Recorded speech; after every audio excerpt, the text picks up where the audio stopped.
જે આપણે અત્યાર સુધીમાં જે મીડિયા અને સોશિયલ મીડિયામાં જે આપ લોકોએ બતાવ્યું છે અને એ સહજ રીતે ત્યાં જ્યાં લોકો અધિકારીઓની હાજરીમાં થયું છે એટલે શંકાના દાયરામાં છે, 100% છે.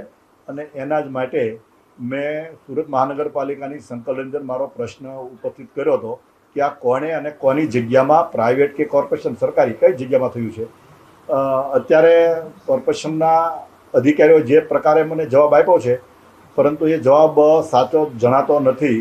કારણ કે ત્યારબાદ જે મીડિયામાં બતાવવામાં આવી રહ્યું છે અધિકારીઓની હાજરીમાં માર્ગદર્શન આપતા હાથ ચીંધીને જે કરતા હોય, તો જે અધિકારીએ એવું કીધું કે ભાઈ હું હાજર નહોતો ત્યાં હું નથી ગયો, એ અધિકારી તમે મીડિયામાં મને બતાવી રહ્યા છો કે આ હાજર હતો માથે રૂમાલ બાંધી, એટલે પોતે કંઈક છુપાવી રહ્યા છે. એ પ્રકારનું દ્રશ્ય, શંકાને મજબૂત કરનારો આ દ્રશ્યો અત્યારે જોઈ રહ્યા છીએ.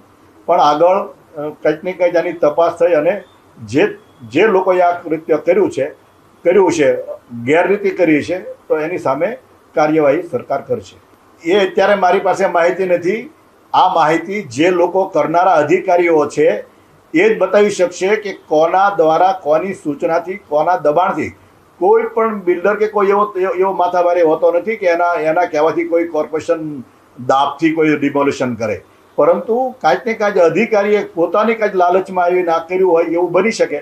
પરંતુ સાચી હકીકત જે છે એ તપાસ થયા અને એની પછી જ એની માહિતી મળશે કે કોના કહેવાથી આ અધિકારીઓએ કર્યું છે. પણ જે અધિકારીઓએ કર્યું છે એ શંકાના દાયરામાં 100% છે. સહજ રીતે સરકાર છે કડક કાર્યવાહી કરશે અને એને જે કાંઈ કૃત્ય કર્યું છે જે એનું ભાન ચોક્કસ કરાવવા જોઈએ.